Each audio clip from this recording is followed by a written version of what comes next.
Okay, finally got everything out. Let's see. Okay, with that said, though, I can finally jump in, so we'll go over there right now. So let's go.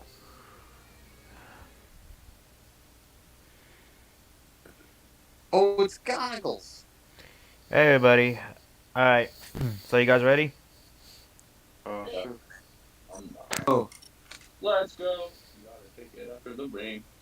let's go. Don't. It's a sunny day. Every Please be careful. Don't.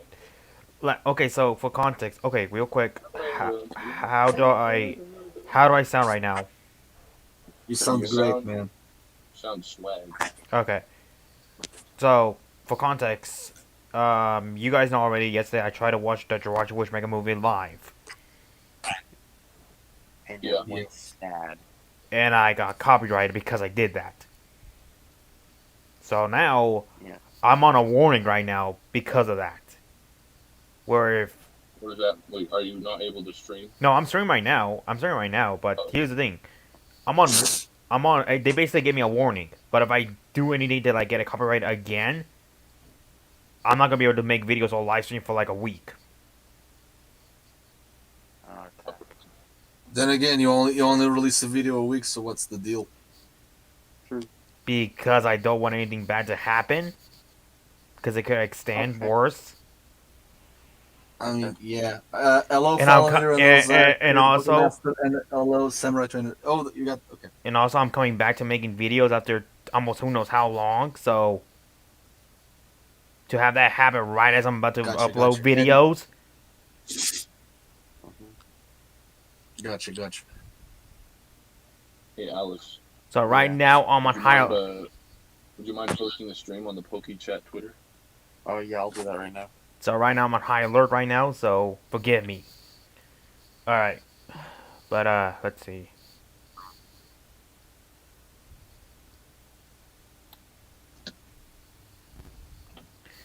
Alright, okay, what's up, Fallen Hero? Zach, the Pokemaster, Samurai Trainer Z.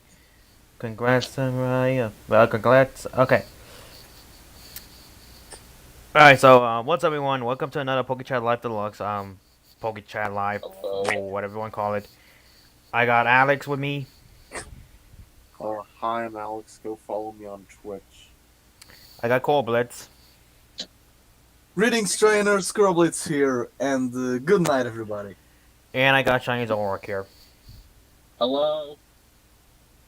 Now, before we get into the episode review, is there anything you guys want to bring up real quick, or like anything you want to add on, or do we just begin? Yes. Shameless plug. Go watch my X, Y, and Z rewrite on my YouTube channel, and also my opinion on what the problem with Pokemon Journeys is.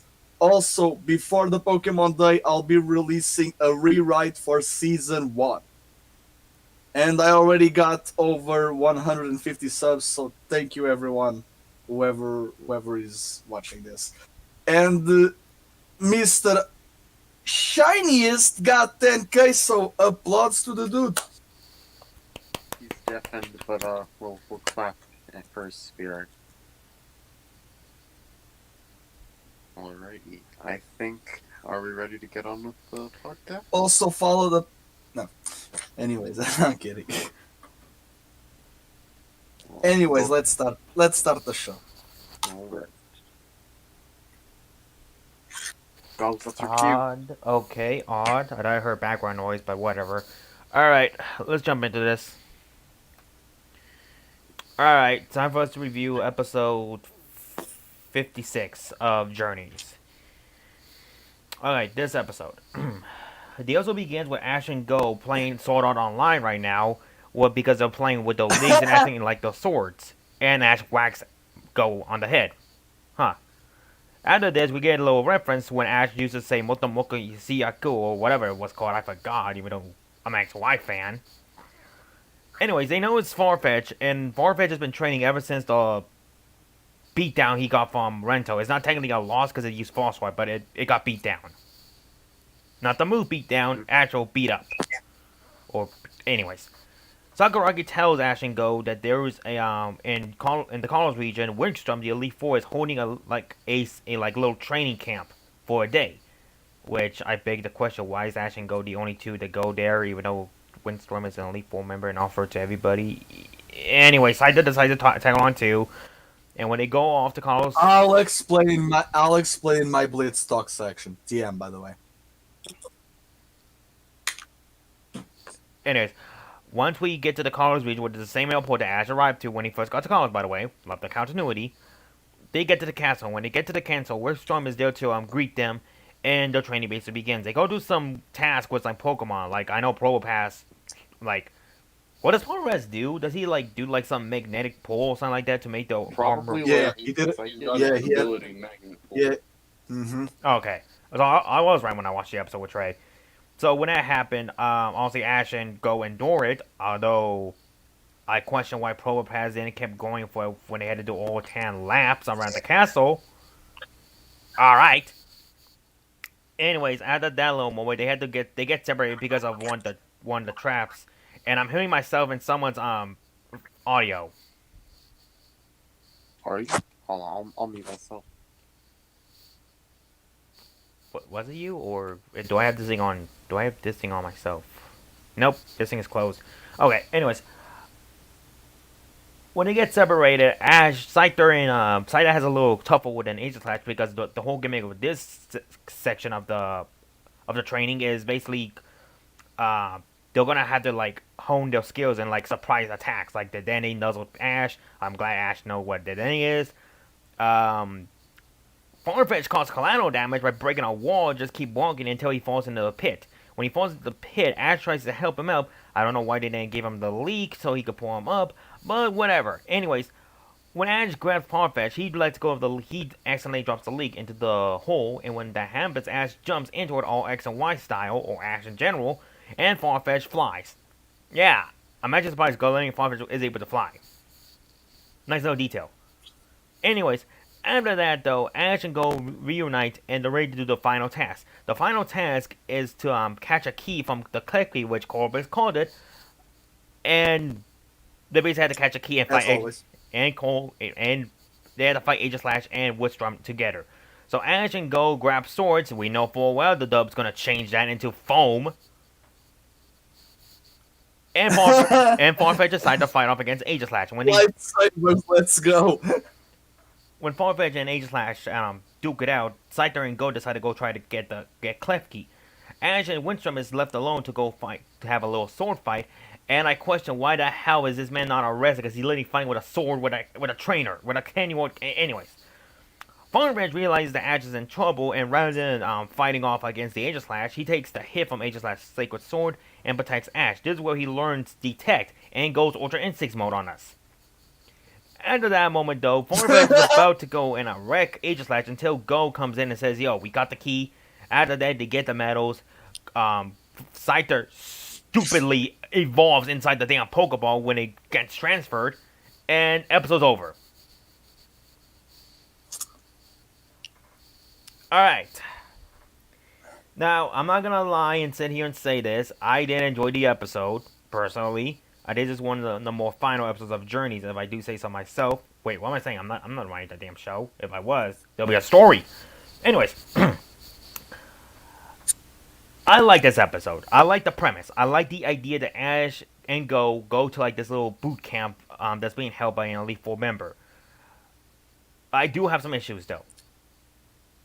Why is Ash and Go the only two characters here? You mean it? When we have episodes like this, it's always like more than just Ash and the gang. Like we have other characters. Like this could be a nice episode for them to like bring back some like characters we haven't seen or appeared in Journeys for the World Championships. Like, do you mean to tell me none of the participants in the World Championships are interested in like training by Wickstrom, an Elite Four member at that? All right. I like to believe that the fact that they are research fellows for Professor Cerise, the professor just gave them VIP passes for a day, and they are privileged. You know. I feel like also a possibility is that like since the whole thing is like a battle against Wickstrom, and it very much felt like it was only for two people, maybe they like maybe it's only two people at a time, and this was just their time to do the thing. I don't know, that's just my theory. Okay, Alex, you saying that makes me think this is some freaking DMB type deal. It's a freaking long line. You gotta pick a number. Now training. Number 2274. Edcast, You number clearly 2. never played D&D, but okay. I played a few times. I stopped though. Anyways, other than that though, I like the concept though, but I still the this is Journey's issue in general though, so I can't hate on it. But the ideas they have are good. I just wish they could expand upon this. Like, even if like what you guys said before is like only two at a time, I still like the idea of there been like this could have been like a nice little training camp arc. Like me and Trey talked about this after we saw the episode. Hold on.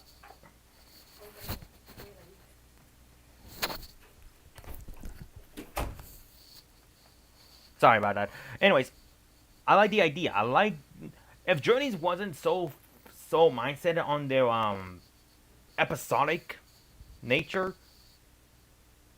Can you guys check how the stream's going so far real quick? Oh, wait, not mine.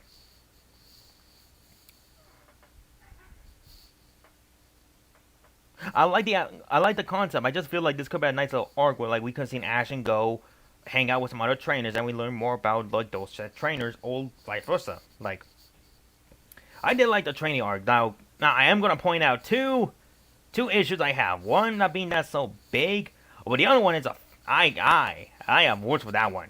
One of them is Wickstrom. I didn't like. I know the idea. The idea is like Wickstrom is like this passionate fighter, so he gets emotional when he sees people like Ash and Go never giving up. But the crying thing got jarring to me. Like I'm sorry, I'm not a fan of the crying thing. And the other thing, why didn't you show off Saito's evolution? And before you find folks say like, oh, that's because it was a Pokeball. I want us all to remind us all right here, right now.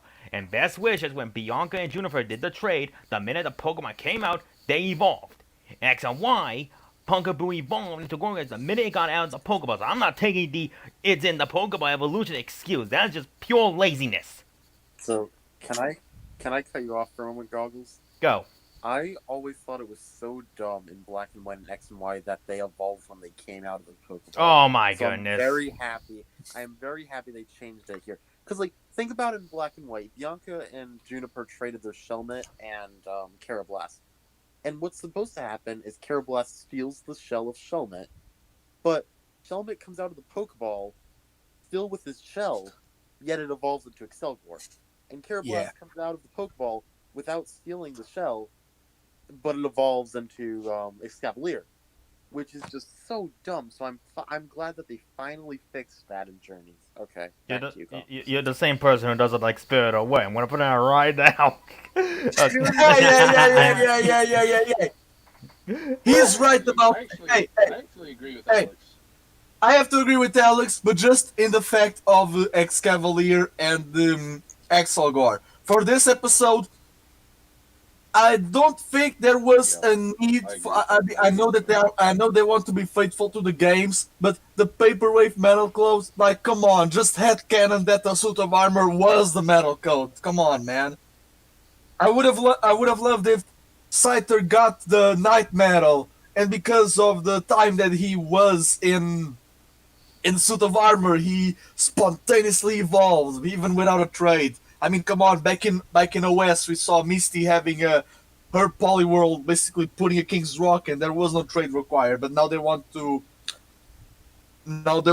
be game faithful. Like, for example, Phoebus had the Prism Scale, and the Prism Scale is a thing that evolves with trade, but she evolved with the Prism Scale was taken away, so maybe it was there, but not the definitive factor, not the trigger for the actual evolution. Maybe that Phoebus actually had maximum beauty or whatever.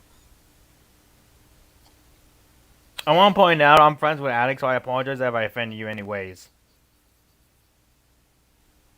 I love you, Goggles. Awesome. But okay, but no, I don't know, like to me that just felt lazy. That just like because seems like Pokemon has no issue showing that off, and I know I'm sure you guys will explain in your version and like how you guys view it. So I damn curious to see how you guys will like describe like the Psycho Evolution thing. Other than that though, meaning Coral, I mean Coral, meaning is asking if you're okay because you sound kind of sick. No, because here's the thing. Before I was here, I was talking to some friends that I haven't talked for a while. Okay, what the hell, Okay, man? let's go back to talking about Pokemon. Okay, Yeah, okay. I'm not sick. I'm not sick. I'm not sick. All right, but I actually did like Farfetch learning Detect. Detect is actually one of the more interesting moves, especially since you don't really see Ash doing like classic Ash doesn't really do strategy, but like this is obviously champion version Ash, or like this is a newer. You know what I'm trying to say though, right? Like Ash is well known doing strategy, so I could see him doing like legit strategies with Detect. And also, I can't wait to see someone on Twitter to make a Ultra Instincts on Farfetch. Please do that. I would love that. Yeah. Overall, though, this episode, other than the two things like the workshop and the cycle thing, this was a fine episode. Didn't upset me for real up until the ending. But other than that, though, and we're all coming back to this area within 5 episodes. So look forward to that. I'm gonna give this episode 7.9.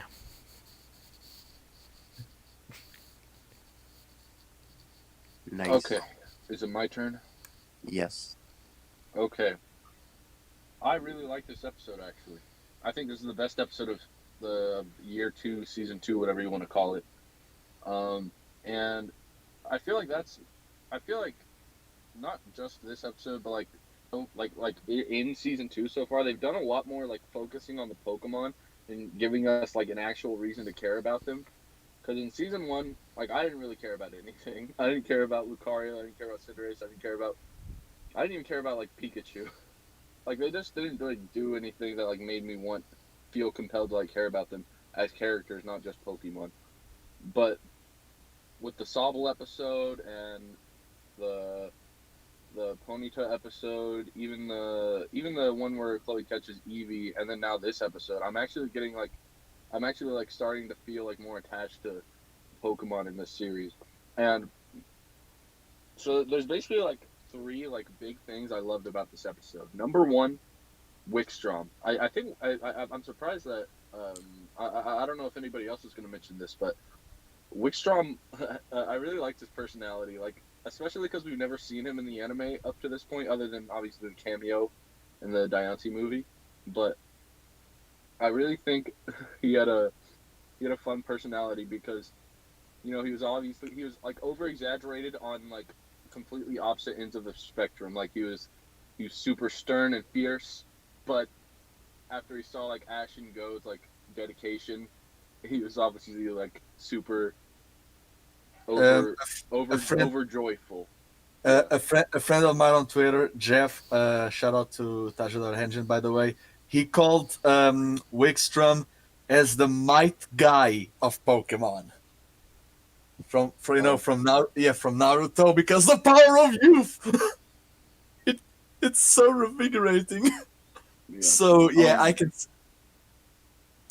can see it. yeah. And but also like even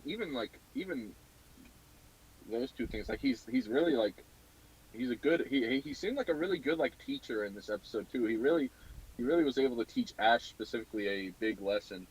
Another the second thing I liked was Ash and Farfetch's development in this episode, because up to this point in the series, Farfetch really didn't like he listened to Ash. It wasn't like a Charizard situation. He still listened to Ash, but like you could tell that Farfetch was, I don't know. I guess Farfetch was doing it because I don't know. He knew that was what would help him win, not because he respected Ash as like a friend. And that's and the fact and that is kind of shown after Farfetch is like trudging ahead of Ash, and not really giving him like any regard. And then when Wickstrom sees that, I really liked how Wickstrom, he does like the thing with the pit, and then Farfetch falls in, and then Ash after saving Farfetch, jumps in to save the leak, and then Farfetch finally realizes how much Ash actually like cares for him, you know, and that pays off in the final battle. The final battle, which is my third favorite thing, or my third like big good thing about this episode, because it didn't seem it wasn't a battle like a straight up battle, and it didn't feel that way. It was training. This was a training episode, and it was to train Ash and Farfetch to work as a team rather than two, you know, like solitary units, I guess. And then obviously, so I really like that. And then obviously Go. I like Scyther more than Scizor, but Go getting Scizor is pretty cool, I guess. So yeah, my one like major con of this episode, which is weird because like I'm I don't really like hate Go, you know. I think he's pretty cool, but I feel like he was kind of shoehorned into this episode. I don't know. He just kind of felt like he was there, and he didn't really like add much. But I understand he had to be in the episode. He had to be like a part of this whole like training thing in order for Scyther to get the opportunity to evolve. So yeah, that's my thing. If Journey Season 2 has episodes like this, because this episode also referred to a lot of things that happened prior, like the Gallade stuff, which I really like. So if Journey starts like referencing other stuff outside of specific episodes and actually having good episodes like this, then I can see my opinion changing on it. But I don't know. I'm not holding my breath right now. I just enjoyed this episode specifically. So I think I would give it like an 8.5 out of 10.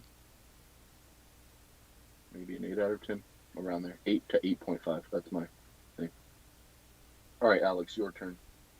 This episode was the definition of poggers. I hate that I just said that. Oh my god. I love this episode. So 10 out of 10. 10 out of 10. I love this episode. Now, I don't really know what I can say that hasn't already been said. I just want to say that I cannot really think of any major flaws with this episode. I just thought it was really good. I love the Farfetch. I love that Farfetch is finally starting to trust Ash. I love that arc. That they're actually giving Farfetch an arc. Now I want to see Gengar have an arc. Now I want to see Dragonite have an arc. Oh yeah, hold on. One thing, yeah, like they're actually giving Farfetch. Sorry to interrupt you, but like they're giving Farfetch like an actual. I like that they're giving Farfetch screen time, but it's just kind of weird to me that they're doing like blocks. Like first we had the Riolu block, and now it feels like we're kind of in like the Farfetch block. Yeah, it is very weird, you know, because like episode 60, Farfetch's gonna evolve into Surfetch, and then we'll never see it again, you know. Maybe, who knows? But overall, this episode was great. Honestly, really nothing I can say that hasn't been said, but I loved it. 10 out of 10, no flaws. All right, you're up, Kuro. Now, Oh boy, let's go. Get your popcorn ready, ladies and gentlemen, because this episode for me, it's a 10 out of 10 because I cannot rank it higher. As a Journeys episode, as an anime, normal, it's 8 out of 10. But as a Journeys episode, 10 out of 10. I only ranked one episode at 10 out of 10 besides this one, and it's the Viscas episode. However, I do dare to say this is the best episode of Journeys so far, in my opinion. And before I say why, we already got confirmation. Me and TSS last night, shout out to TSS Killer, by the way. Me and TSS last night, basically, we got the confirmation that the director of the Pokemon Journeys anime officially changed. And the director, it changed last week, but now having in this episode's opening, it confirms. Also on the Japanese wiki, yeah. The director, it's known to be the producer for 3 of the Yokai Watch movies. He helped with the animation of the Jirachi movie. He was the producer for Oran High School Host Club in 2006, also for the X and Y movies, and he's the storyboarder of I Choose You and The Power of Us. Okay? So we now have a level 5 writer in Team Kato. So basically OLM basically pulled the strings of something good into the Pokemon anime. So expect great things to come. Okay? So let me get this. Anyways, Hold on. So let me get this straight. Yeah, yeah. So let me get this straight. Journeys is finally have potential to be good now. Let's go. exactly. Wow. Exactly. Well, I've been enjoying Journey so far, but go ahead, Coral. Go ahead.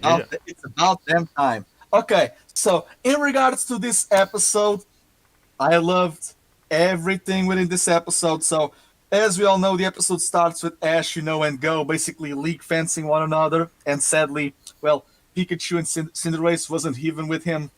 Pikachu had to get sidelined. But I love the interaction between Pikachu and Wigstrom, even though the Pikachu didn't electrocute him because Wigstrom was invading his personal space. It wasn't like a very Pikachu thing to not electrocute Wigstrom. Anyways, we arrive. They basically, like, Ash and Go are just there alone. Maybe Professor Cerise got VIP passes for them to be there. I don't know. But I like to believe that's the thing because it's Professor Cerise. They arrive to the Castle Chivalry in Kalos. It's not the League Palace from the games, but it might be most likely inspired by that said League Palace. The Chivalry Hall being the Ironworks chamber that Wigstrom has in the games. The airplane lands in the Lumios airport. Okay? So basically this might be in the outskirts of Lumios City because the airport, it's the damn same. They arrive, they are very polite, and because of being very polite and kind and chivalrous, basically Wigstrom pulls off a might guy like the power of youth. It really compels me. Ooh, I'm so whatever. And he goes very theatrical. He's a knight, and that's the whole thing about this episode because knights have to be strong in terms of body and in terms of mind. And that's where Ash and Go focus in body and mind, in offense and defense, the sword and the shield. Reflecting on Aegislash and body and mind, fighting and psychic, it's the type that Gallade has, so foreshadowing and also reference. Because of Rinto. Maybe Rinto did this kind of challenge. We don't know. We have to wait and see. Continuing on, we do have, the 3 trials with basically we get the 3 trials, maybe a reference for the 3 critical hits that Farfetch will soon have to do. And we get to know the magnet pull ability from Probopass, basically luring them with a suit of armor because they have to become one with Steel. Pikachu not using Iron Tail this episode was kind of but okay. They continue on, right? And they go to the Maze of Doubts. And I think this is where the episode shines best in some capacity because we do see Ash and Go doing a trial together, and they do a trial separate, and then they do a trial together again.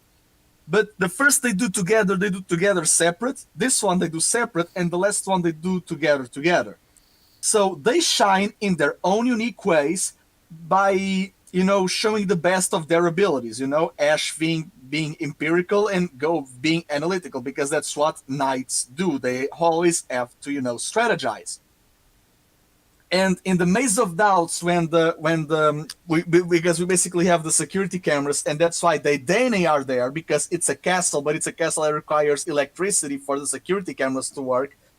And also the Dene basically can power up because it's a fairy type. It can train with Klefki, and it could also, generate energy for the trade machine. So that's why the Dene is there, not only a mere Bonnie, Kalos, XY callback. Anyways, yeah, we see Steel Pokemon, we see Aegislash, we see Excavalier, we see Probopass. It's a great episode. The moment where they go to the hall, and you have to see in terms of even when they are running around the castle and when they are on the maze. Scyther and Go are always side by side. Until Ash saves Farfetch's leak, Farfetch is always ahead of Ash because they are not in sync. Wigstrom saw more synchronization between the Go and Scyther than with Ash and Farfetch. Farfetch, being very reckless, he went straight forward, fell into the hole, and basically Ash had to save them. and jumped into the hole to grab the leak, basically like jumping from the prison tower. So there's your X and Y callback, ladies and gentlemen. Anyways, Fighting Bird in Kalos. That's Mega Blaziken and also a Lucha, am I right? Anyways, so there's that. The Wigstrom is watching in the cell phone, and they finish the trial separately, and then they have to pull their smarts together. It's basically a 2v1 in terms of Pokemon and trainer. Wigstrom being a knight, he also has to, train the squires. So Sir Ashalot, Go Arta Pendrago, or Naitoshi, or whatever. Wigstrom is training them, okay? So, yeah. There is training their mind and bodies, to be forged by steel, have an iron will in some capacity. And Ash and Go use the best of their abilities, right? The Ash basically goes on offense and Go tries to go on the defense, trying to be very tactical.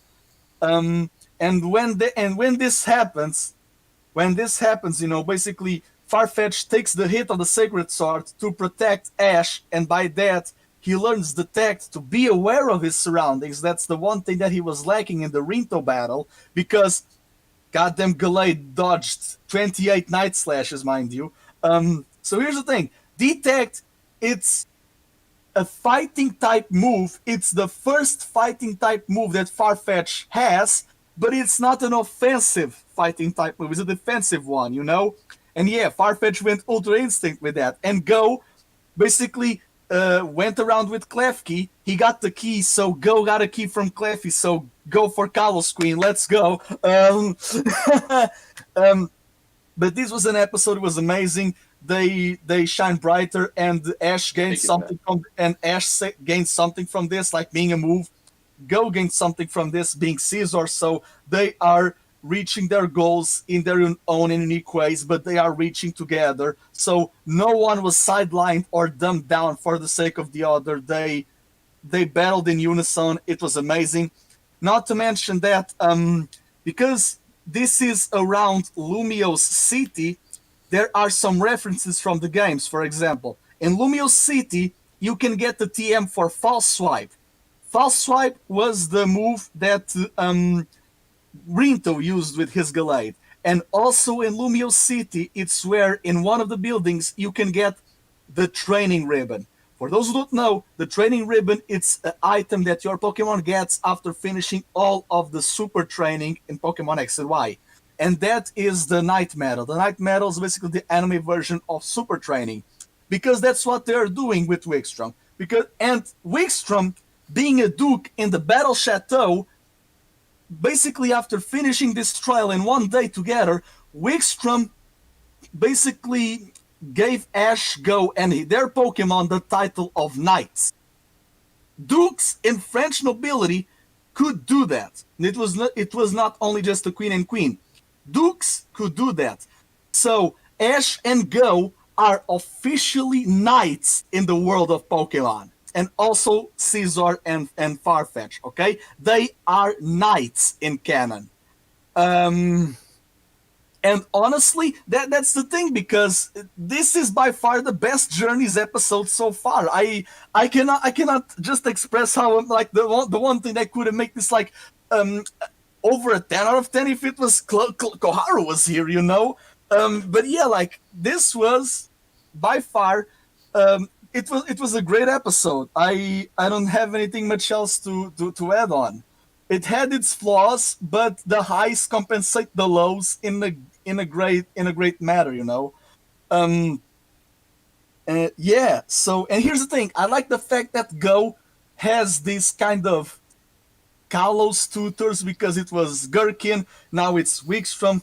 I cannot wait for Go to meet Sycamore, Seabold, Alan, AZ, whatever more.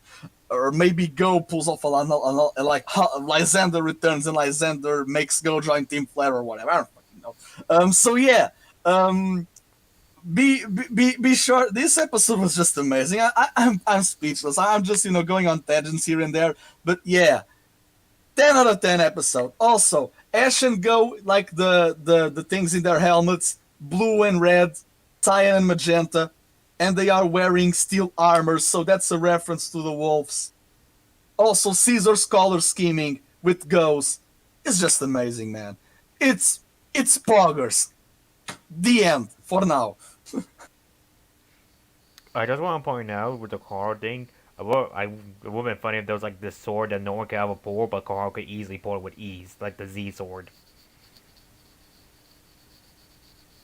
Anyways, all right, Red Rose, I see you joined us.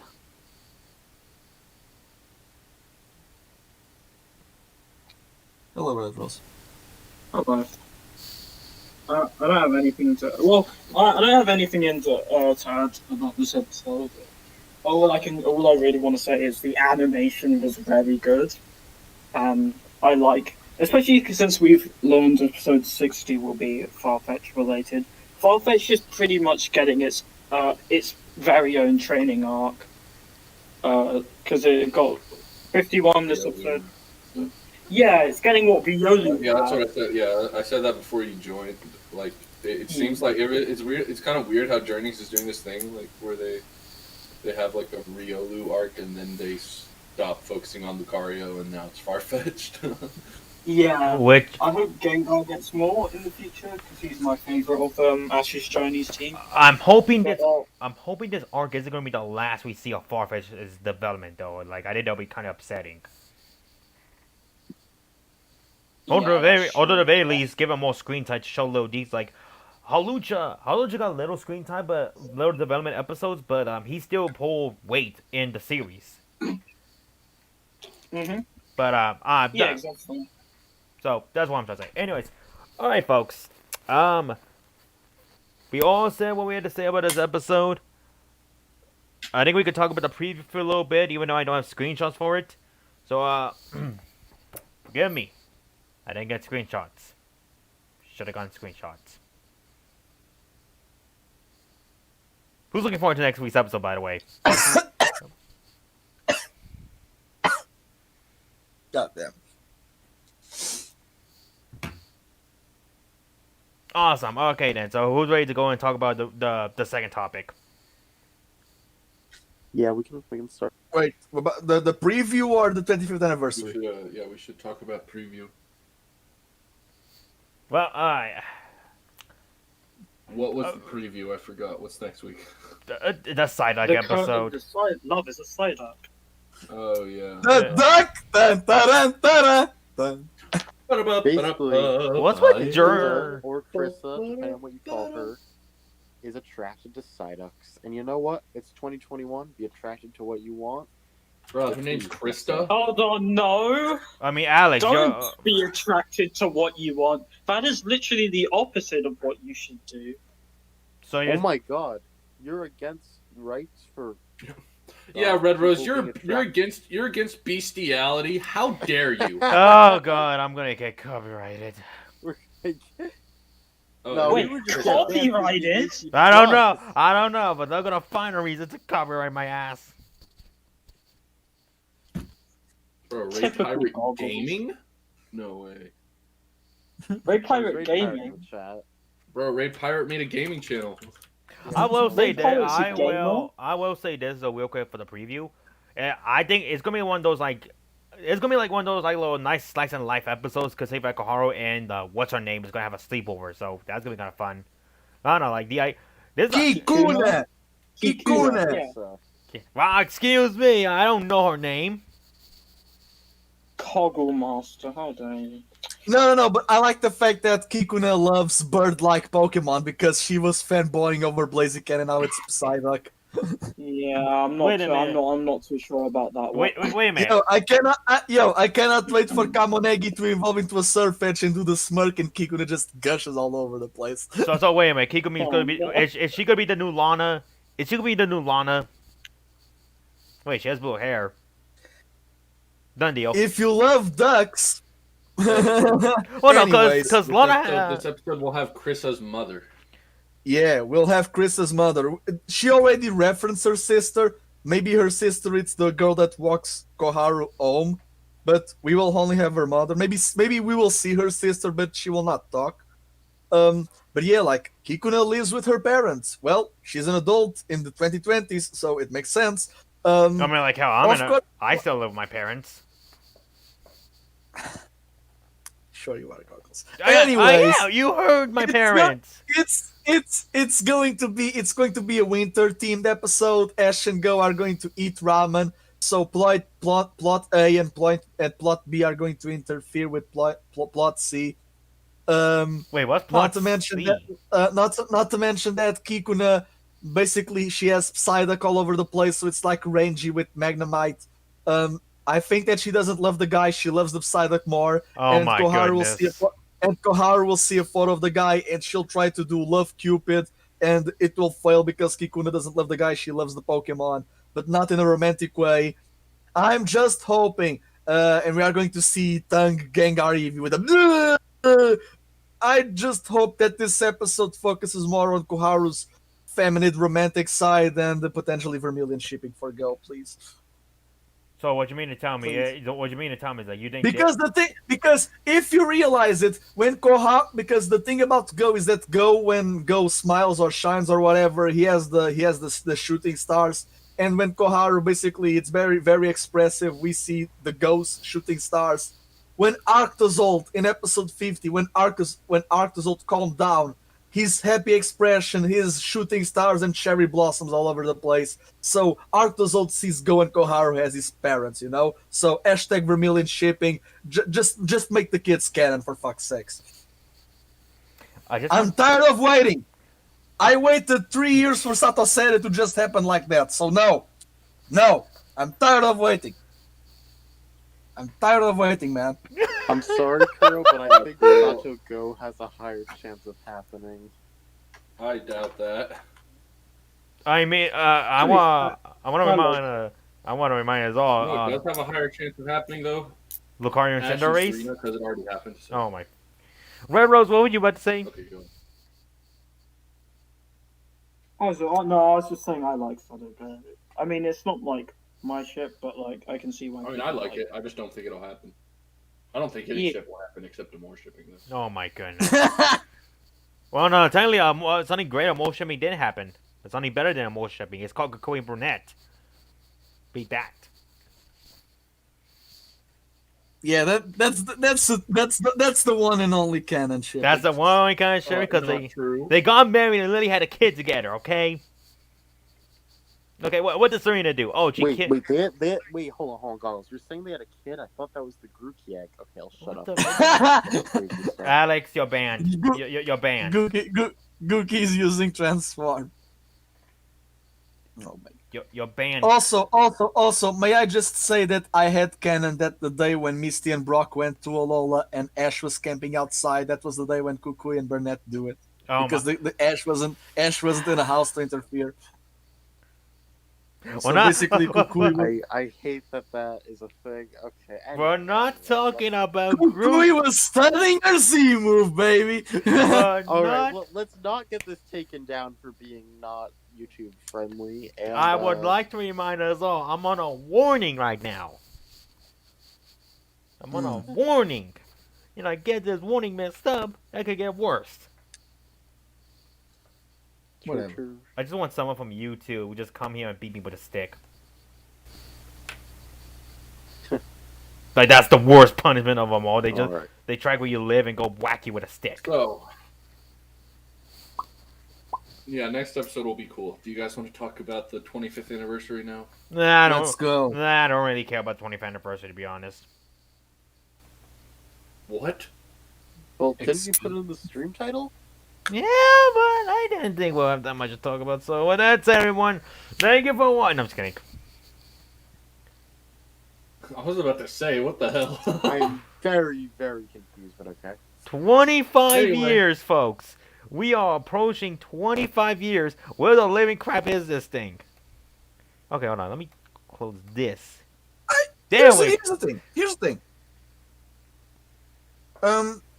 When Zelda turned 25, we got Skyward Sword, and that's the origin story of Hyrule. So basically what you're saying is... Pokemon Generation 0, we play as Oak and Agatha. Now, okay. Now, before we get into the topics, can I just say this real quick thing right now? I love this poster. I love this artwork that I don't know if the officials made it. I don't know who made it, but I just think it looks... I made it.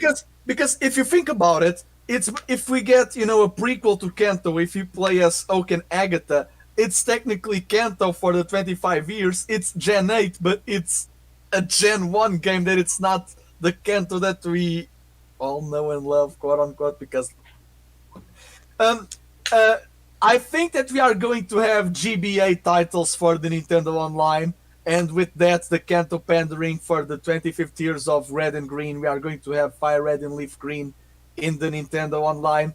With that, and the physical copies of the Gen 4 remakes or sequels or whatever, by having digital Gen 3 and physical Gen 4, you are going to do the dual cartridge stuff, some back in the day from Nintendo 3DS.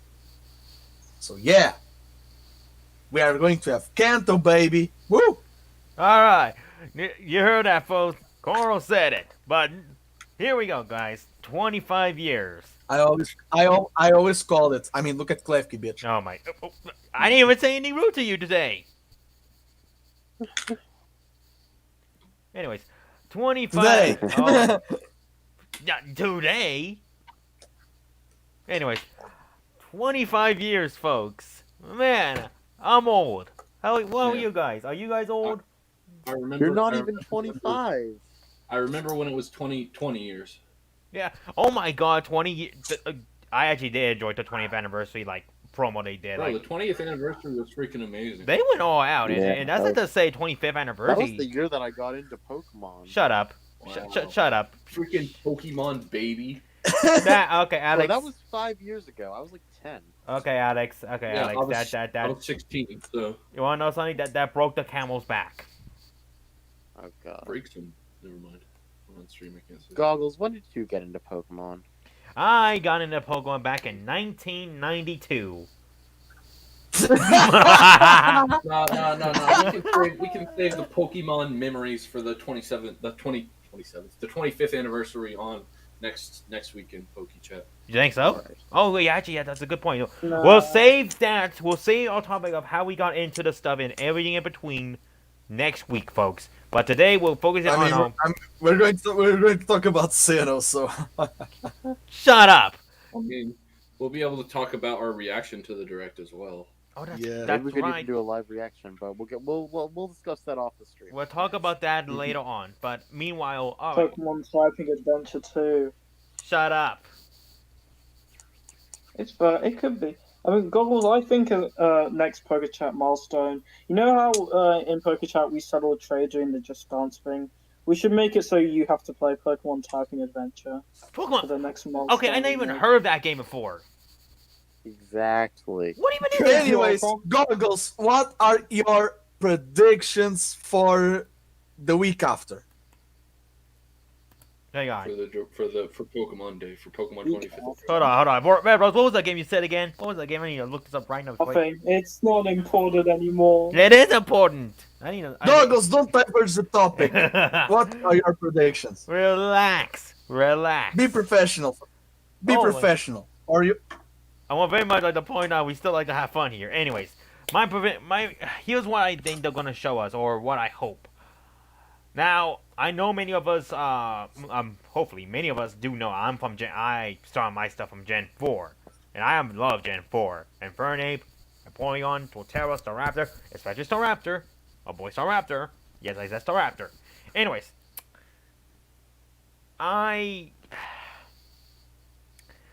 when I stopped to think about it, at first I wanted Gen 4 remakes, but then I actually sat down and thought myself through.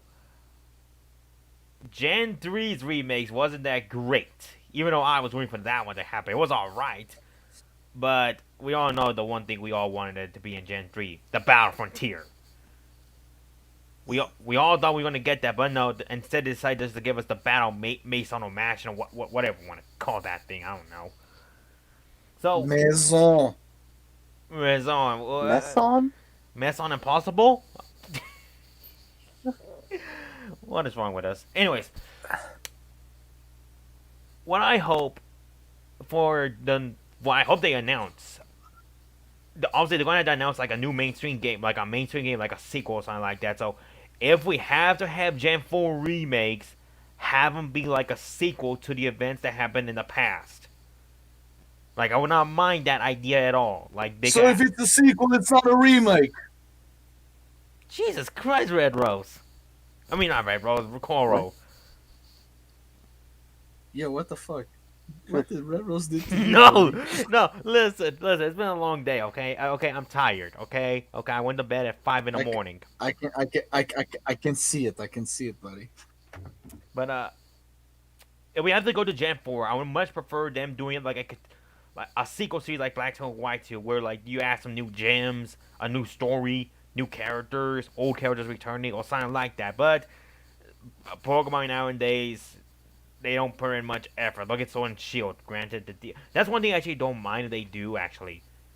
Make a DLC for Sinnoh, like a Sinnoh-esque DLC. How are they not gonna do that, though, since most of the Gen 4 Pokemon are in, like, the raids? Like, I know the Algon Palkia are in there.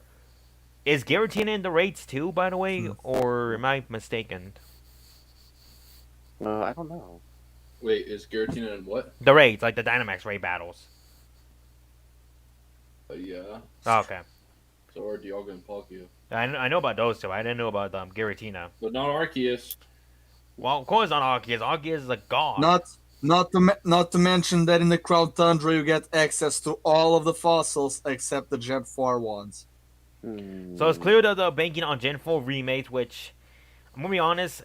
And let's not forget that. In the Isle of Armor you get the honey tree. So that's a hint for the honey trees. Maybe honey trees in Sinnoh this time around. They will be Dynamax then. The point is, if we had to have, myself if we have to have Gen 4 remakes, add some new twists and terms to justify them. I don't want it to just to be we exist for the sake of people wanting us. And I'll be upset because I was one of the people who said that for a while. Okay, actually, I'll wait. Are you? And either Gen 4 remakes or give us Ranger, please. Ranger, give me more Ranger. Listen.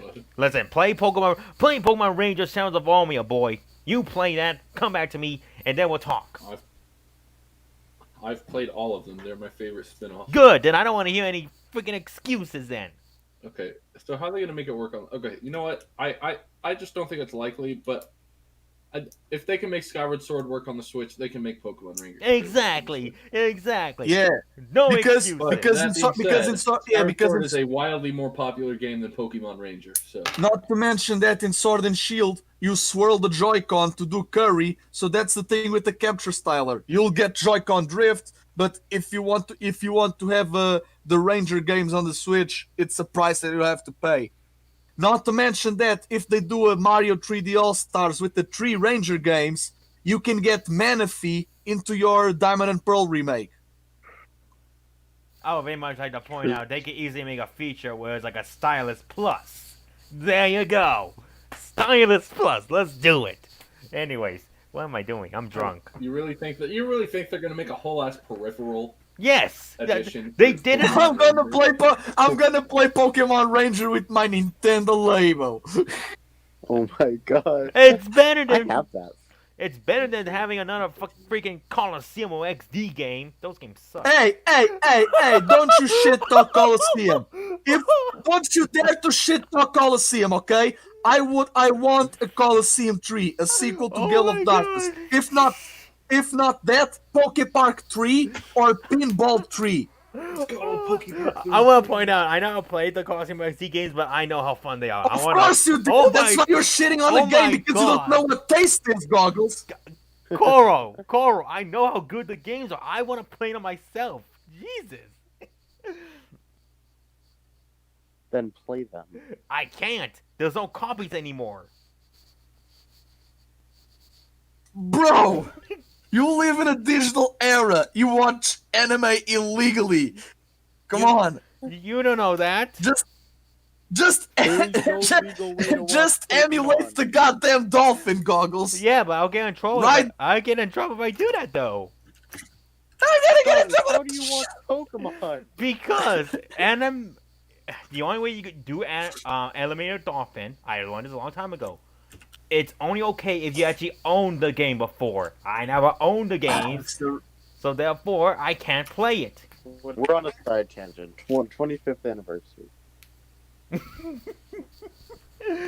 Long story short, either Gen 4 remakes or a third or fourth expansion on Ranger or what Colo said, make another Coliseum game.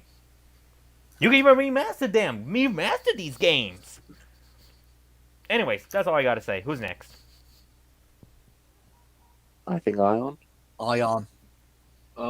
Okay, so I'm just saying, as a also a person who played Gen 4 first, I am really hoping for Diamond and Pearl remakes or sequels, whatever. But that being said, if, and I know it's not going to happen, but if there's one thing I want more than Diamond and Pearl remakes, and that is Pokemon Z. Oh my god. I'm just saying, bro. Kalos in the games, XY, all that, they got wronged. They got wronged, man. And they deserve. They deserve. In before you're right. In before you're right, bro. If I'm right, I'll live stream me eating my shoe. That's all right. Okay. But that being said, Yes, Samurai Trainer Z. We talked about this yesterday. A Pokemon Mosu game, Pokemon Warriors would be amazing. Pokemon Mosu. Yeah, Mosu game. You know, just basically beating the shit out of the opponents. It's Okay. yeah, Hyrule Warriors, but with Pokemon. I know, Yeah, we talked about it a while back. That would be really cool. I don't think they would do it. Or Conquest 2, and it's a crossover with Fire Emblem. I now play those games, so I don't know how they work. They're fun. But Say and kill. That's how they work. I think here's just my definitive prediction. This is exactly what's going to happen on Pokemon Day. We'll get so a day or a couple days before, they're going to announce a Pokemon Direct for obviously the 27th. Actually, no, hold on. Sometimes it's gonna be the 27th in Japan. I know that for sure. But it might be the 26th for us. Because I remember in 2016, they did the Direct where they announced Sun and Moon at midnight in Japan, which was like 7 a.m. for me, and in Central Time. So it'll be the 27th in Japan either way, and they're going to announce, or they're going to first reveal the release date for Pokemon Unite. They'll then show another trailer for Pokemon New Snap or New Pokemon Snap. They'll never announce Pokemon Sleep. No. Oh no, they slept on Sleep. They might. Yeah. Go ahead. They might reveal Detective Pikachu too. Yeah, they might do that, and then I don't know how long it'll be. I'll be at a wager that it'll be 10 to 15 minutes, and the last thing will be your stereotypical anniversary trailer. It's all sentimental, and it's a montage of all the Pokemon stuff, and then Hey, they're good, they're fun. then It all comes together. together in Pokemon Eternal Diamond and Infinite Pearl. Hey, can you imagine if we actually get like another Acacia like animated trailer? Oh, that'd be that would. cool. I feel like they should have saved Akasia for the anniversary. Yeah. They use the Cassia as for the the 25th anniversary of the Pokemon franchise copyright. So Oh, yeah, really? I didn't know that. yeah, because Pokemon was meant to release on December 21st, 1995, but there were too many games in the stores to be released on Christmas. That's why they had to postpone it 2.5 months. Yeah. Also, hello Crasher, what's up, dude? Oh, Crasher's here? Hey, not too much. Crasher, what's Sorry up? for being late. Hey, no worries, we understand. What point are we at in this epic podcast? We are in the middle of predicting what we think they're gonna show us in the 25th anniversary coming next week. Ooh, oh, I am excited. We already talked about the Farfetch episode, so if you want to talk, maybe wait for, because many people might show up later as well. Like, so maybe save your thoughts for the Farfetch episode after this, maybe. Oh yeah, that's fine. That's fine. All right. Yeah, but right now we're talking about the 25th anniversary, and so like I said, they'll announce Eternal Diamond and Infinite Pearl. That's what it's going to be called. If it's not called that, I will say something bad about Serena. No. No. Here's what it's gonna be. It's gonna be Eternal Pearl and Infinite Diamond. No, Hey, it's going to be goggles. That would be dumb. It's going to be called in Eternal Diamond because eternal is like eternity, which has to do with the Time. like age, which has to do with time, and infinite as in infinite space. And Palkia is obviously the spatial Pokemon.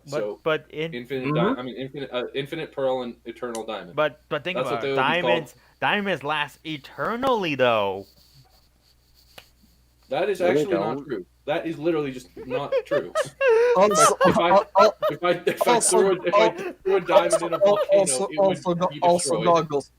goggles. You were just ripping off my idea of sequels being, Distortion Diamond, Paradox Pearl, DDPP. Wait a where, minute. I never heard your theory last though. Yeah, because you never listen, dude. Anyways, imagine a game where the Alga controls space and the Palkia controls time.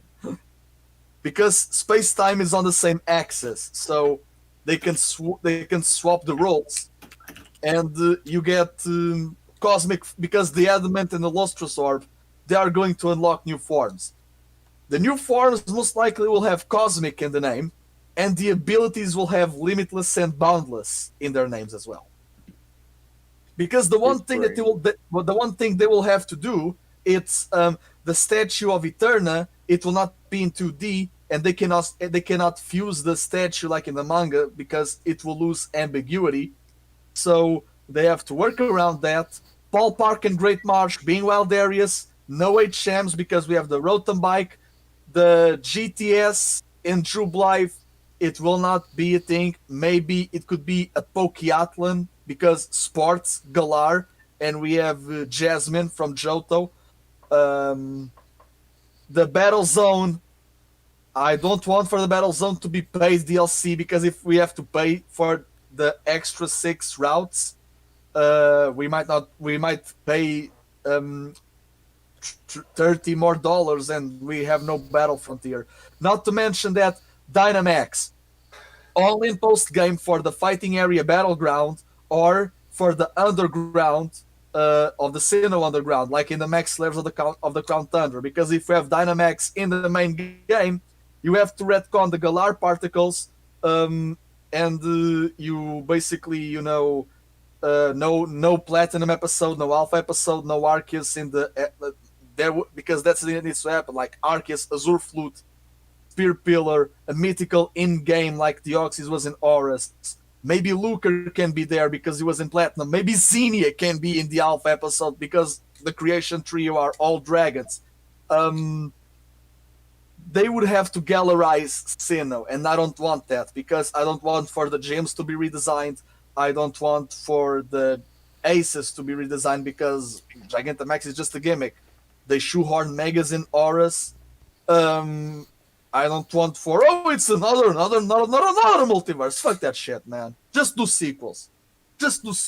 It's space and time. So advance in time and expand your goddamn space. Good point. Good point, actually. All right. Thank you, Crash. Wait, who left? Oh, Red Rose left. Rose. I was gonna ask but Crasher, since okay, hold on. Let's see, Alex, do you have something to say about for what you think of the anniversary is gonna be like? We're gonna get Pokemon Sleep. That's it. The direct is going to be a 2-minute presentation revealing Pokemon Sleep. That's it. If they Pokemon did that, I'd Sleep. be It all pissed. comes together in Pokemon Sleep. Do we? Wow, Do that we? would be- That would be a great presentation. When was it that they announced sleep? I'm gonna look this up right now. I forgot. Wait. Oh my god. What do you mean? I think They it was announced actually it- last they announced it at the January. same. They announced it at the same time they announced Let's Go Pikachu and Eevee. I think. No. Oh my. They no, no. announced Let's Go Pikachu and Eevee on May 30th of 2018. Okay. I think Is that I when think they it announced happened. Pokemon Sleep as well? And you know why? Because May 30th it's the 150th day of the year. So they announced that on the day that parallels Mewtwo, and in leap years, May 30th it's the 151. So even though that 2018 was not a leap year, they waited for the day because of numerology. Oh my. Because there's someone in Game Freak that actually cares about symbolism, you know. Okay. I decided to look it up, and I don't know if this is true or not, but I'm just gonna read this. After announcing a feature that would enhance Pokemon Go for players, it seemed that Pokemon Sleep has mostly been abandoned eternally. So did they just give up on the project then? I mean, Well, no, we I don't give a damn if they did. Here's the thing, we got Kalos, so maybe we'll get more Kalos features for now, and because they announced Sun and Moon 5 years ago, we might get a Lola Pokemon this summer. Maybe that's what they'll announce, you know, Yeah, I guess so. because it's 5 years of Pokemon Go. So revisit Pokemon Go summer experience from 2016 now with Alola and some shit like that. I would love to revisit Alola. I wouldn't. Well, I won't lie. I would actually be kind of happy if they did something with Alola. Mm-hmm.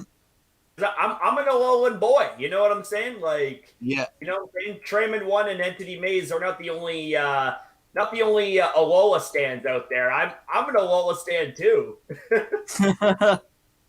Nah, But Trey's the only one. I'm just kidding. No. So- do not even try to give me that sass. I will unleash my knees on you. Oh gosh, not the knees. he You will. better know your place, son. Better know your place. But Sorry, sir. Crasher, since I love you. Alex stepped out for a little bit, so if you would like, you're more than welcome to give what you hope for the 25th anniversary. Whose turn is it? It was Alex, but he Yeah, said you can go, he'll be back soon. So like, while we wait for him, you could go ahead. Yeah, bro. Okay. Well, honestly, my okay. I don't want to overblow, you know, I don't want to overblow things and like get people like expecting something big. Like, see, for me, I've thought, okay, what if they did Diamond Pearl Remix? Because here's the thing, Sinnoh is a very, very, very beloved generation. Agreed. The anime is without a shadow of a doubt like the Gen 4 anime. In terms of how good battling was, I have to say, arguably, some people might disagree, but arguably, Gen 4 was all about battling. Like, it was all about how strong you were, how strong your Pokemon were, and how strong you were as a unit.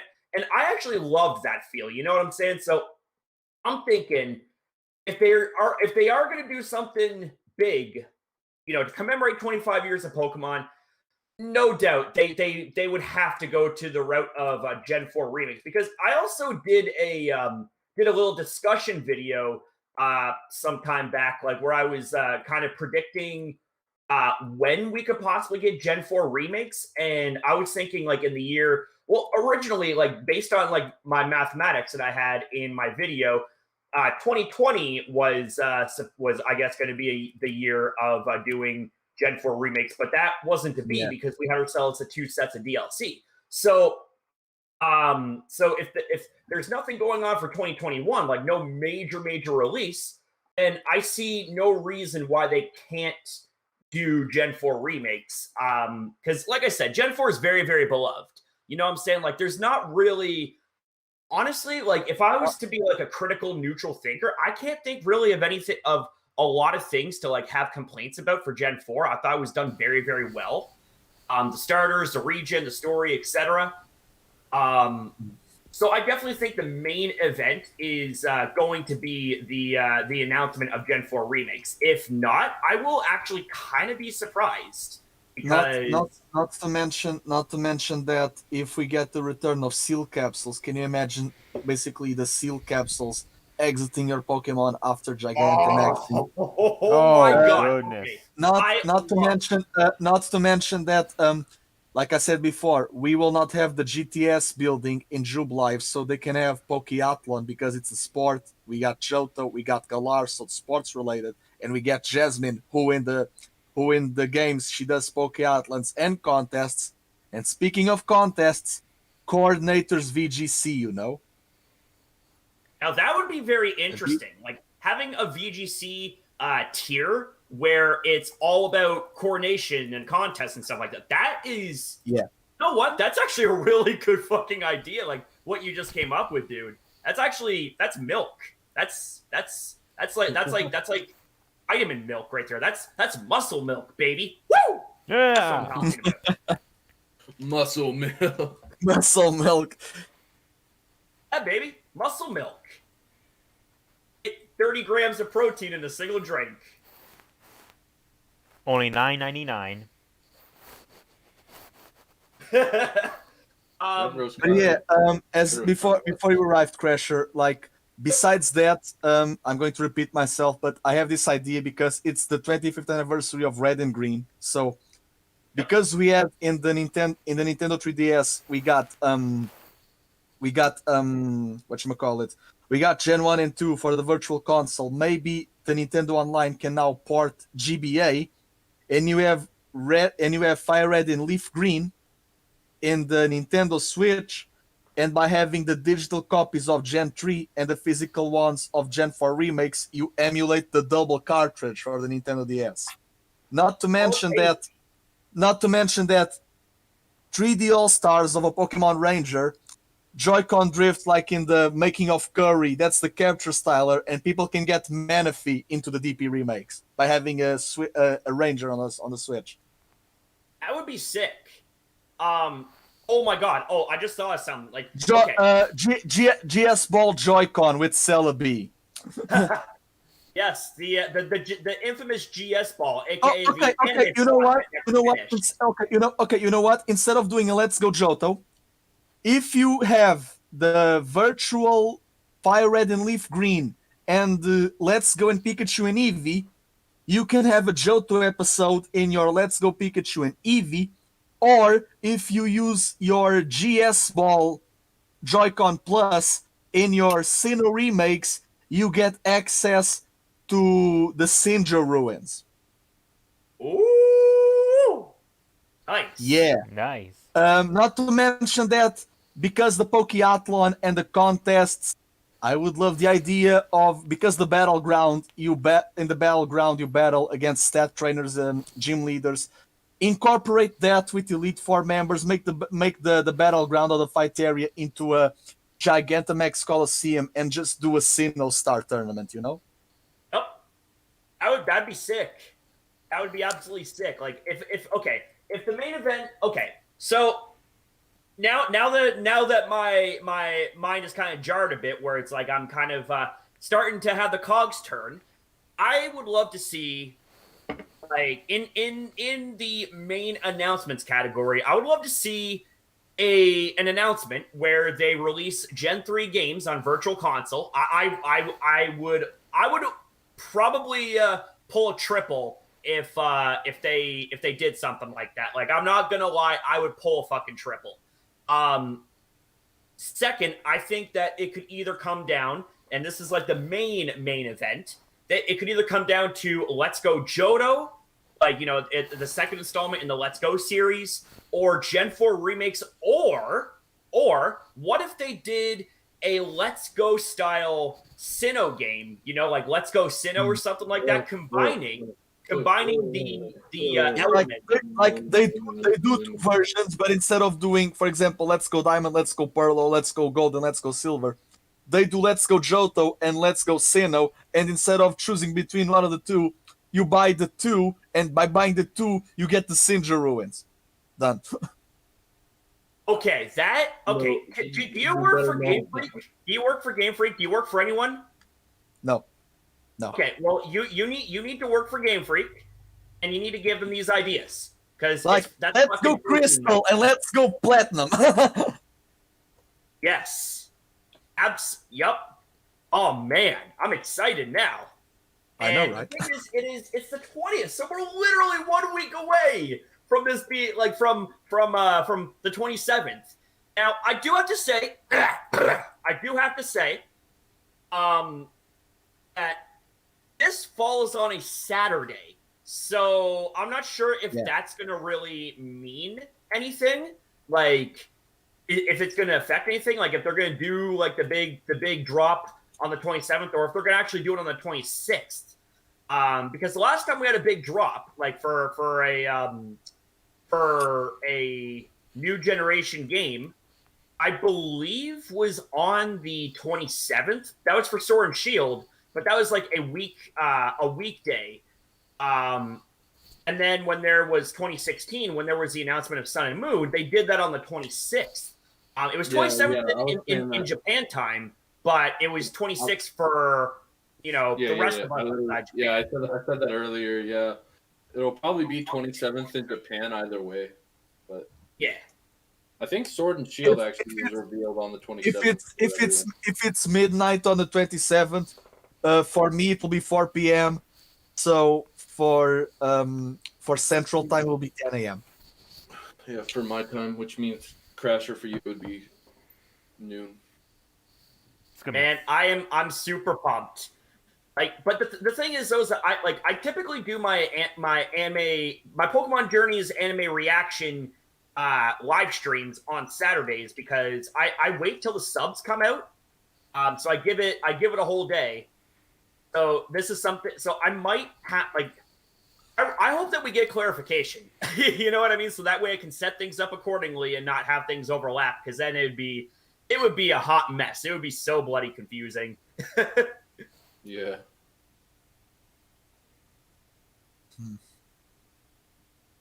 Can you imagine though, if we did get Gen 4 remakes, can you imagine regional forms for Sinnoh Pokemon? I actually have a video idea for that. Like it's 3-in-1 because I watched the Sinnoh Pokédex and there are 30 evolutionary lines of Sinnoh Pokemon from the Sinnoh Dex, the Platinum Dex, that are not native to Sinnoh because, like for example, I would love the idea of because here's the thing, they can do it, but they don't have to do regional variants like being just retconning.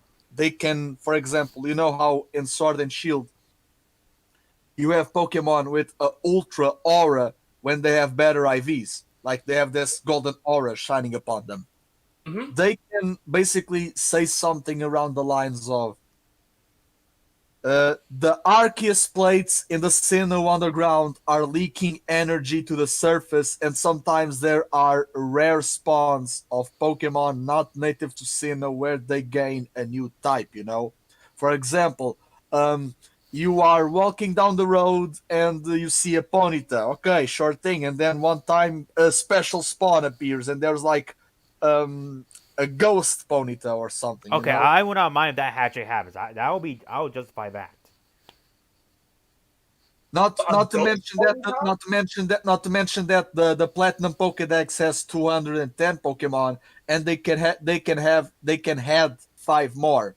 Being that Meowth and Persian, or Berserker, because Meowth would have a regional variant. The Pokemon 213 would, of course, be Sylveon, because it's the new one. And Pokemon 214 and 215 for the Sinnoh original Dex, it would be Kubfu and Urshifu, because they are bears who like honey.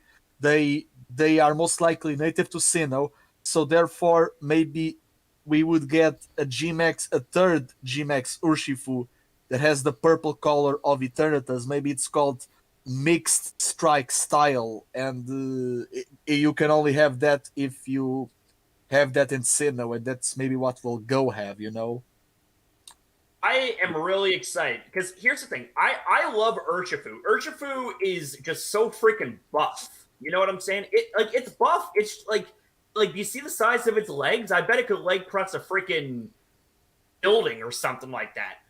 I would love to see Urshifu get adapted into the Sinnoh remakes. I would love that myself too, because I love Urshifu. Wow. That Yeah. would be pretty cool.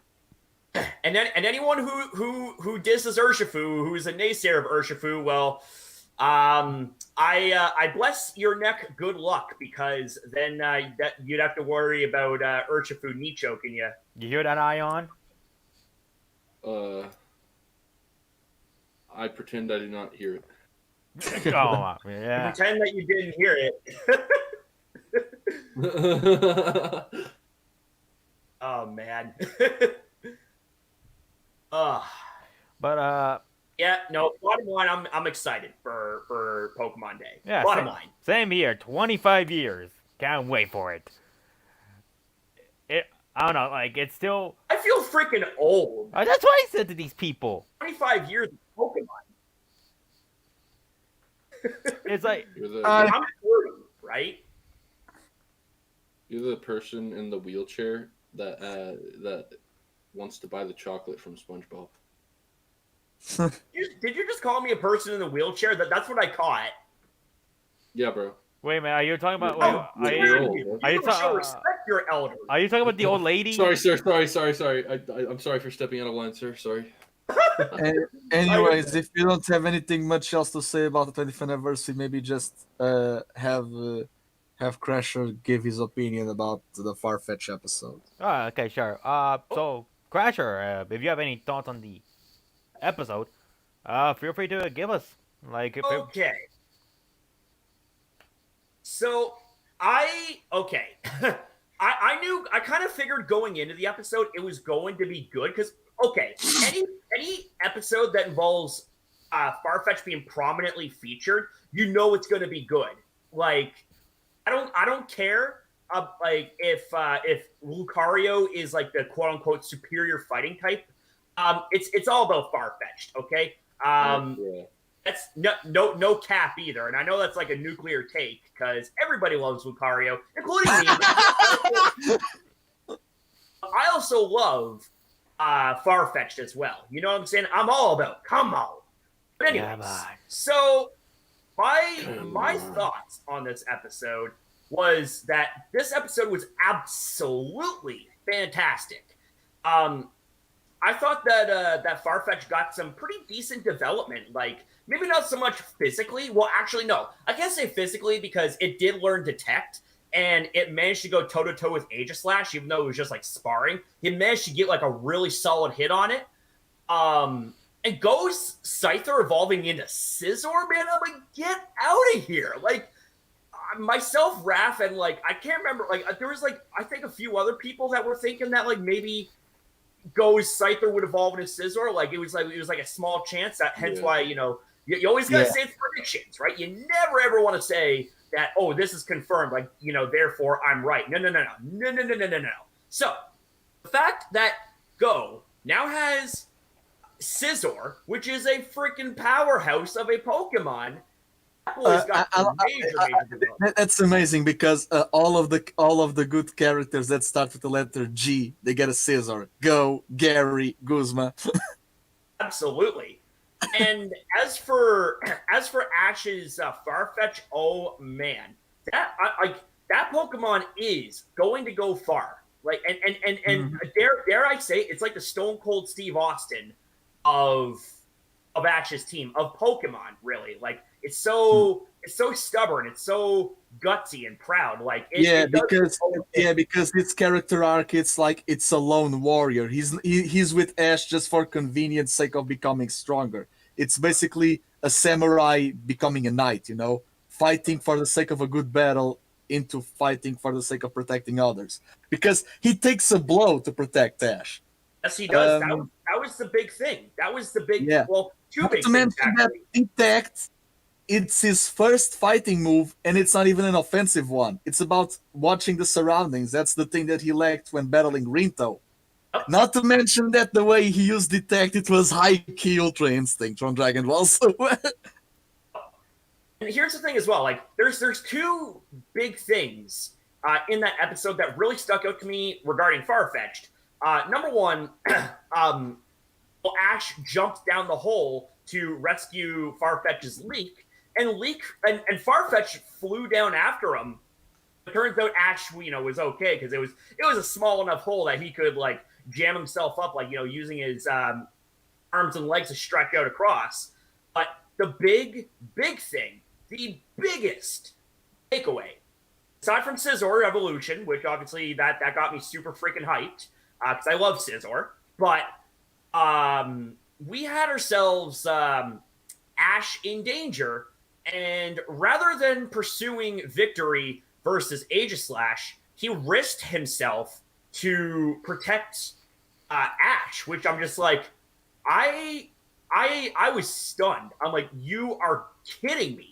Like it reflects upon the fact that when he evolves, he gets the shield. So what I think it's going to happen is he'll battle Rinto.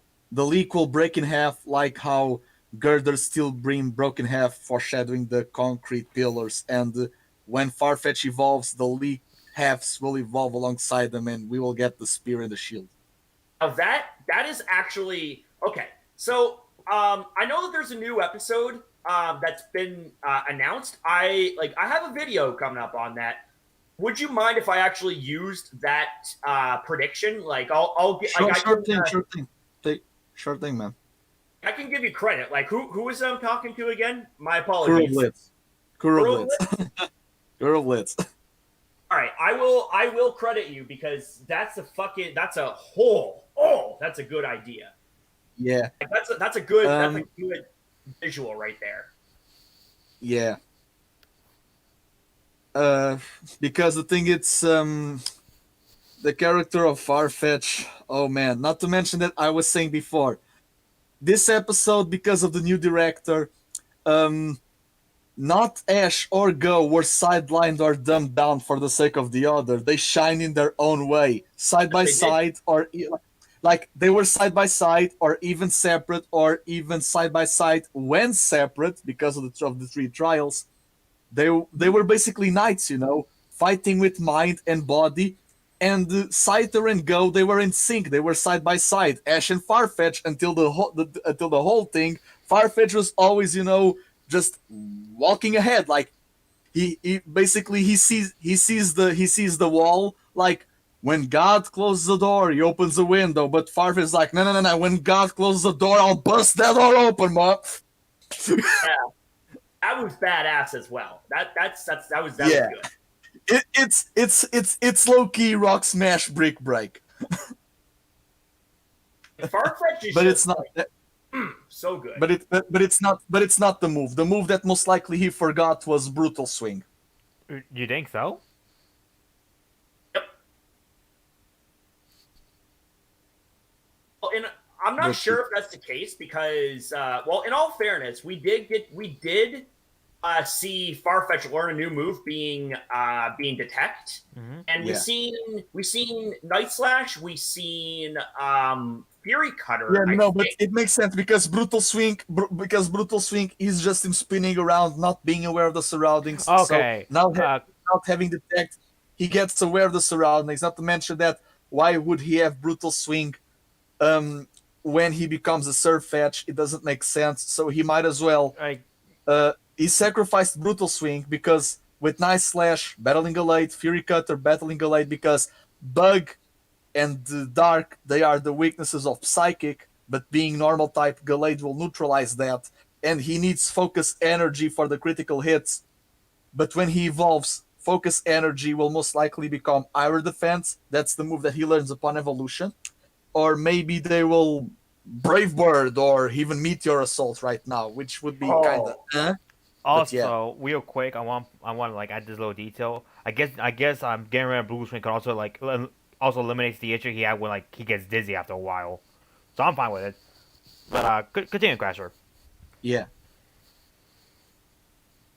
Well, I don't really have much else to say about the episode itself. But with episode 60 featuring Farfetch'd again, I'm kind of thinking, is this going to be the quote unquote third time being the charm? Because this is the third episode that Farfetch was like prominently featured. Like, I don't count the capture episode because even though it was its introduction, like it wasn't an Ash Pokemon until like the very end. So we get ourselves episode 51, right? That was the episode where Rinto was introduced, and there was that epic battle between the Girder and Farfetch'd. And the first, it's the longest 1v1 non-stop in terms of action, because the CGI against Rowlet, it had a pause. Yes, but yeah, yes, it did. so yeah, basically this battle, it was 8.8 minutes and 20 seconds. It's twice as long as Charizard against Magmar. It's the longest 1v1 in the Pokemon history, uninterrupted. So, getting back to what I was saying, so I'm thinking that, so you know that Farfetch, in order for it to evolve, it has to have three critical hits in a single battle. So, what if they adapted that, but like in episodes? So, here's my train of thought. So, first episode, being episode 51, with Farfetch'd versus Girder. I think the first critical hit was scored when he broke Girder's Steel Beam, right? Mm-hmm. He broke Girder's Steel Beam.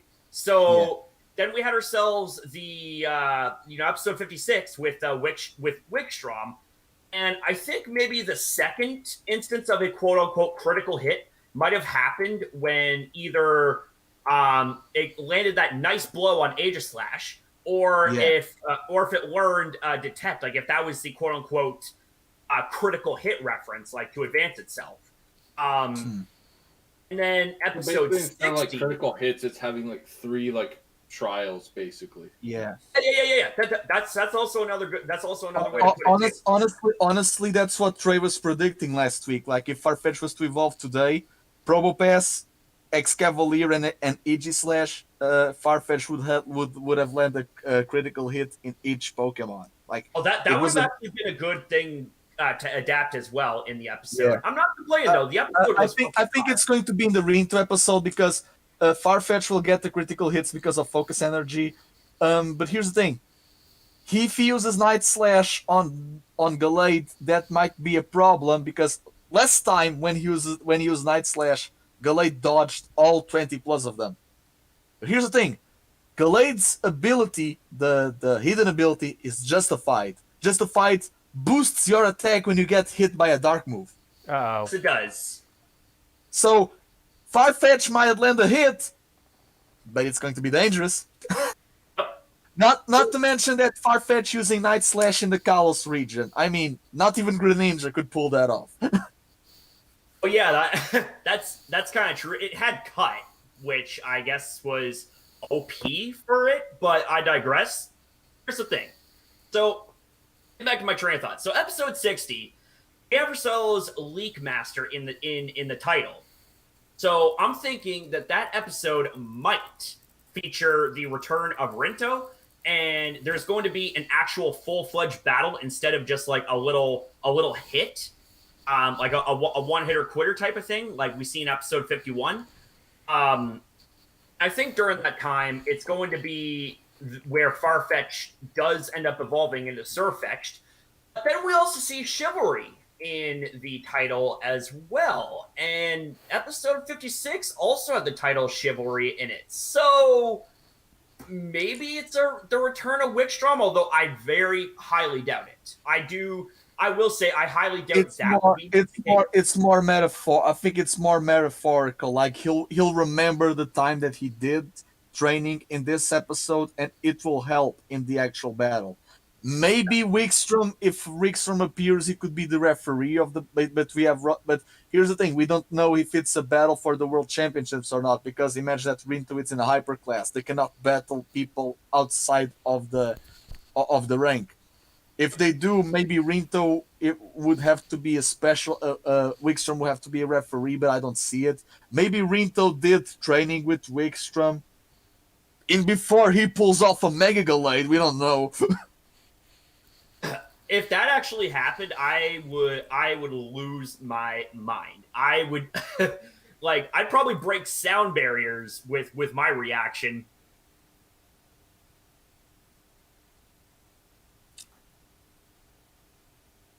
It's going to be an interesting episode, to say the least. Absolutely.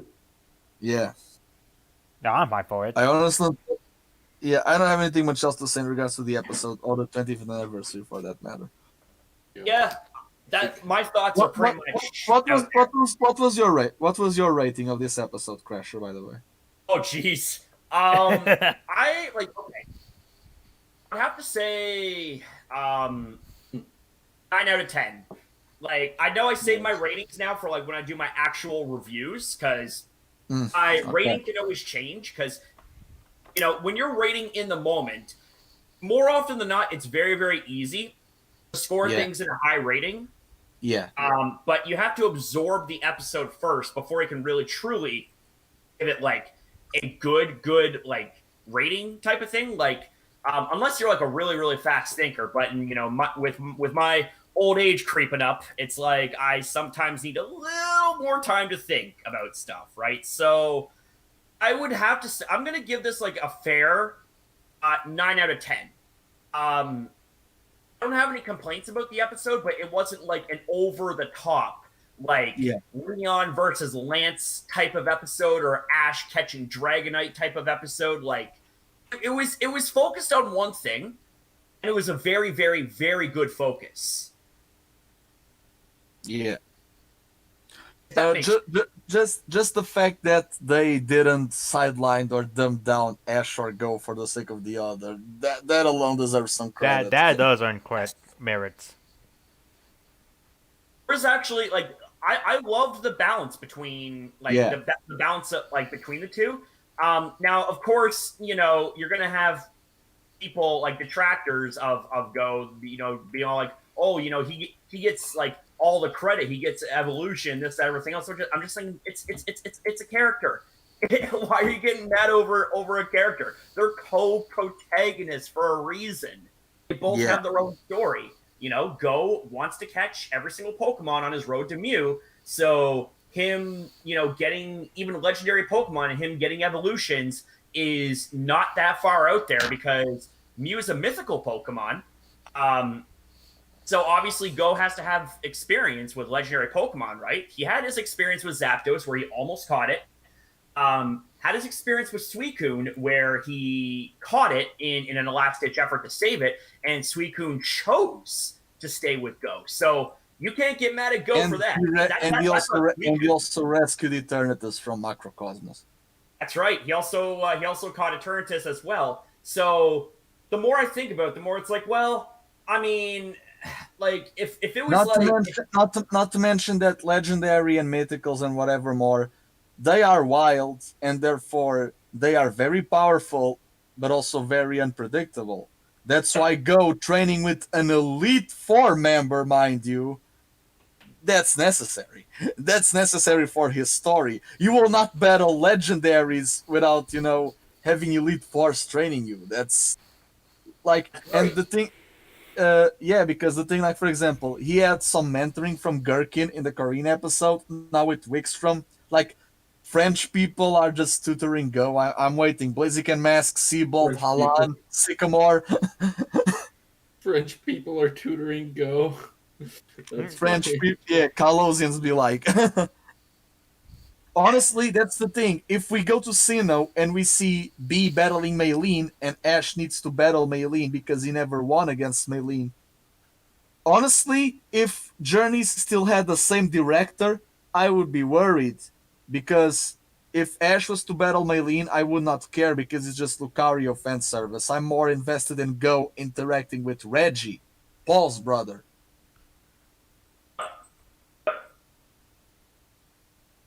If that happens, we'll have to wait and see. But yeah, basically, like I understand the valid criticisms, like when it comes to like Go's character. Like if there's valid criticisms on the table, it's like I'm all ears. But if it's literally just like screaming like about every single little thing that he does and not really backing it up with any logic, I'm just thinking like why? Like why are you being so miserable about a kids show, right?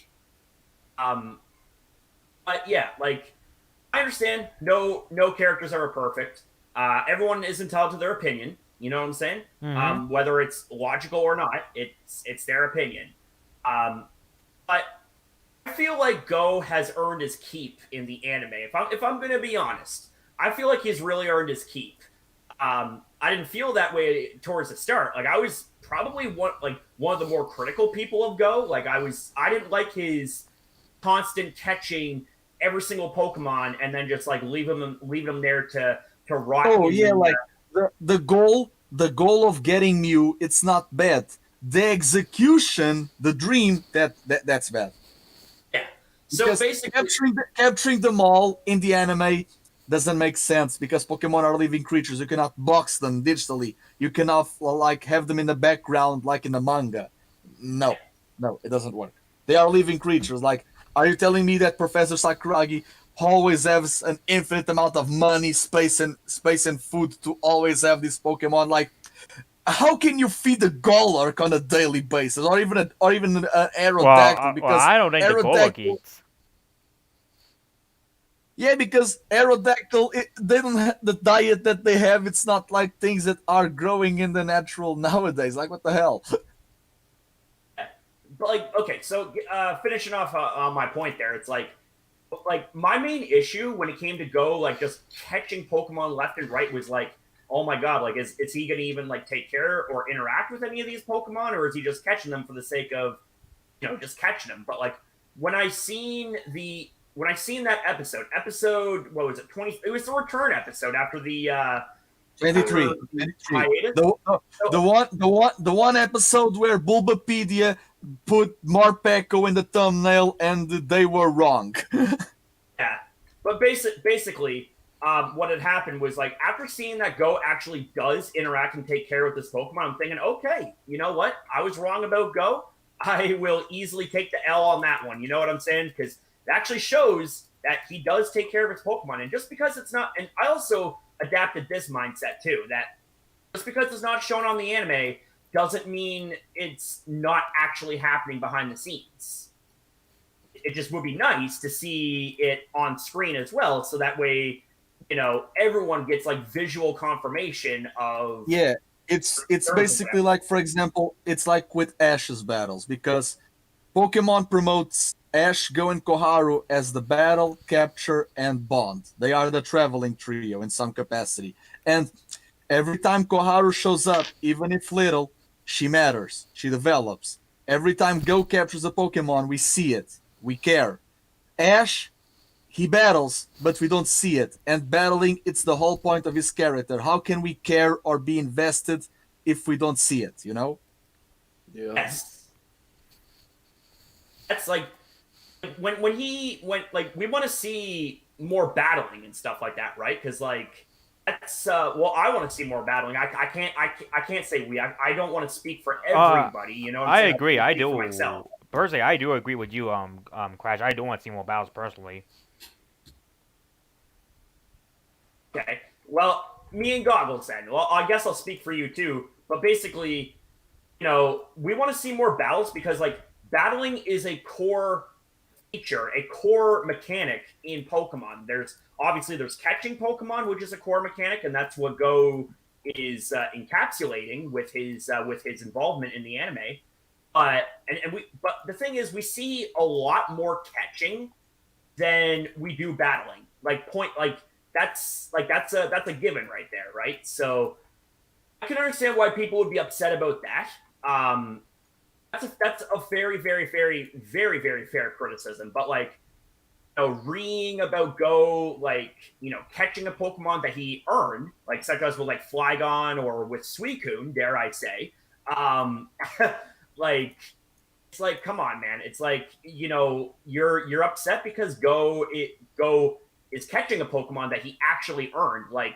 I was skeptical about the whole Suicune catching thing at first, but when after absorbing the episode in, I'm just thinking, you know what? That actually does make some sense.